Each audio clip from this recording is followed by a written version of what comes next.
a very old business. So the company was founded in 1862, and myself and my brother Bob represent the 5th generation of the company. Very unusual. In summary, the business is merchanting timber, more specifically hardwood. We do some softwoods as well, but we concentrate on the very highest quality. So that's really important to us, always has been throughout our existence, and even more so in these current days where we're specialising in high quality furniture and high quality woodworking. Approximately 50 different species, and that's a wide range of softwoods and a wide range of hardwoods. All sorts from all over the world. It's like mahogany, teak, sapele, utile, iroko. More well-known timbers maybe from UK and Europe of oak, ash, elm, timbers like that, and then softwoods, of course, most of them coming from Canada or Scandinavia, pine and spruce. Right from top to bottom, we've got managing directors, myself and brother Bob Sykes. We've got a sales team of 3 or 4 who are taking sales calls and making calls to attract sales, sometimes going out on the road. We've got a financial controller and an administrative controller in the office. And in the yard we've got drivers delivering the goods. We've got mill operators who are machining timber. We've got people responsible for selecting orders to the right sizes, to the right specification for the customer, and that really encompasses everything that we do.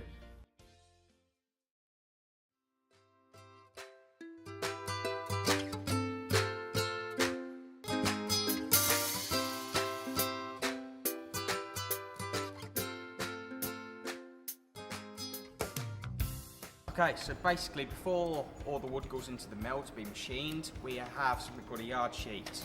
They're passed down, and basically we have to select the wood for the job, and we have to make sure it's up to the right quality and the right grade for the customer.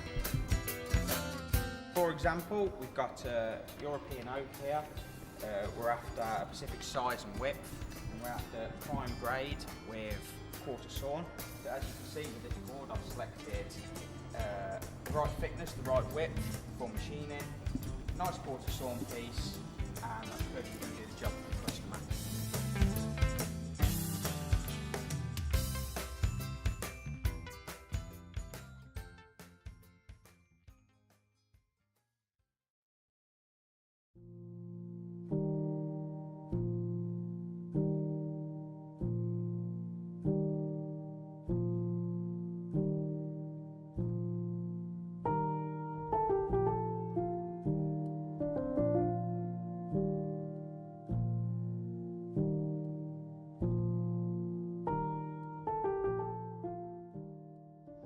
As you see, the packs are set out on the skids that way, so we need the crane that lifts out into the roadway. And if we need to separate any timbers in the roadway, we can do it with a side loader. And it's we bring it out here so they can select the boards for the customers. When I first started, we used to have timber in and it was wet. The moisture content was high, sort of thing, so we used to put it into strip and stack it up for drying.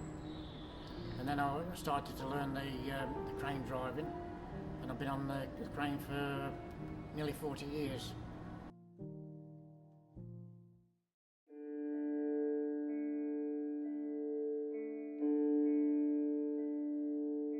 Lots of different ways of drying timber. The most simple really is air drying timber. The natural way is to put little sticks in between each row of timber, let the air naturally dry it down to about 18 degrees, and still we're often having to use kilns to get that last bit of moisture content out. The kilning that we do on site would be where we imported wet timber and we need to dry it for use in the home. So timber typically when it's wet has 100% moisture content, which is as much weight of water as of wood. It then needs to be dried for use in houses and offices and wherever it's going to be used. So the kiln operates like a very large oven. It heats up the timber to a certain extent. The moisture then comes from out of the wood into the free air, and that moisture then is vapour, is siphoned off into the atmosphere.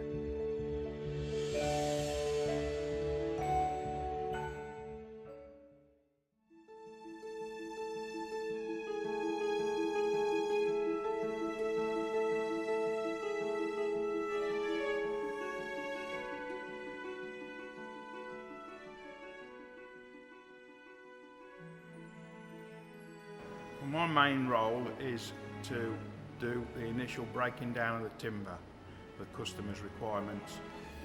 Usually start with a straight line edger. A line edger is basically a circular saw with a track to feed the timber through, and it gives a straight line, either a sawn finish or broken down a little bit wider to plain finish. We have the Stenner saw, which is a large circular bandsaw, and that will be used for breaking down bigger boards or splitting timber or whatever the customer requires. A very large Robinson bandsaw, which we use to convert logs, whatever thickness, and then stacked outside in strip.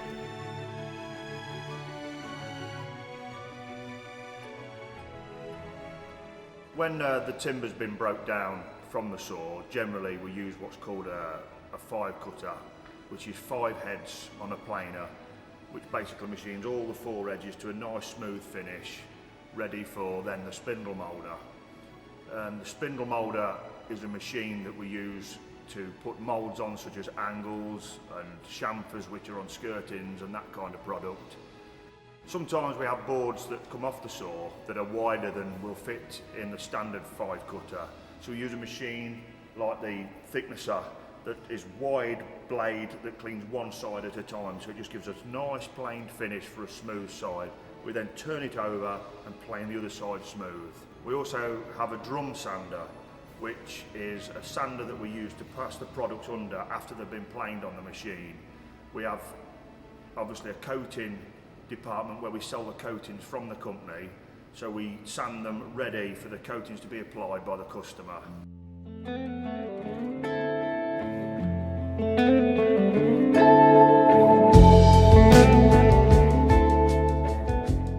So we have the large crosscut to crosscut large boards before we start to rip, and then we have this final dimension crosscut, which we use to finish a fine finish crosscut the customer's finish lengths, and also breaking down plywood. When it rains inside, there's nowhere to hide, which is why I'm all sunshine. Ain't nobody want you, ain't nobody want me to. If hell is above you, you're even lower than I do.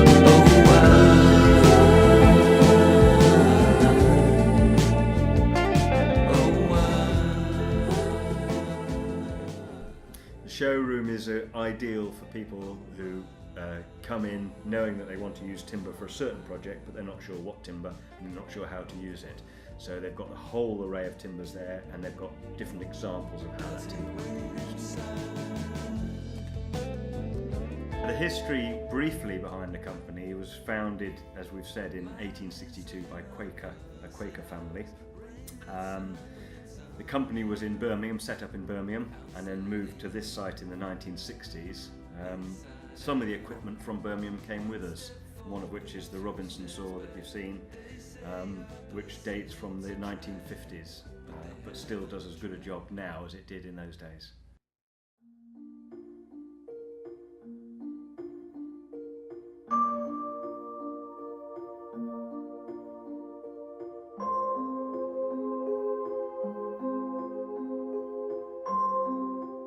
Well, the museum was set up because we are an old business and we have a lot of artifacts, woodworking, machines, tools, and product from when we first started, and we wanted to put that on display so people can see it.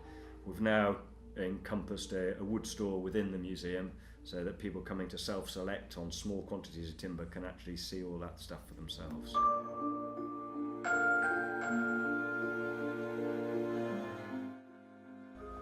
I don't like to think about how old some of the timbers are because they're so old. Things like mahogany have been here, some of it for 25 years or so. Some even longer. We have records of the logs that we've cut here, some dating back to the 1980s certainly. So typically in terms of prices per cubic foot, up to £300 per cubic feet for some of the older, rarer timbers. That means that a board that is 1 inch thick and 12 inches wide and 12 foot long would be about £300.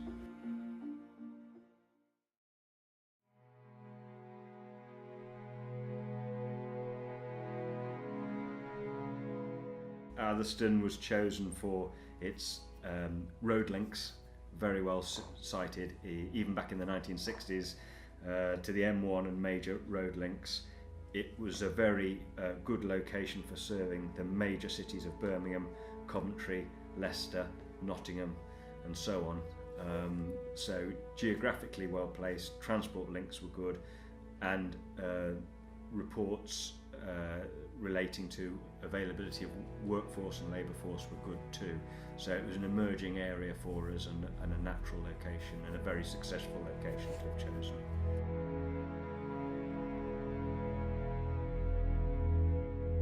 The fact that we'd very much like to keep the company going. It's a 5th generation business. As I said at the beginning, they're very rare. It would be lovely to think that it could be a 6th generation business. Whether that was within the family or whether that was other people taking it on, it would be nice to see the company go forward and thrive. And incredible to think of the changes that have been made in the company since it was founded in 1862 in the Victorian era, when all the timber came in on the canal and the railways and went out by horse and cart, to a completely different business that it is now on a different site, but hopefully with the same values of getting it right.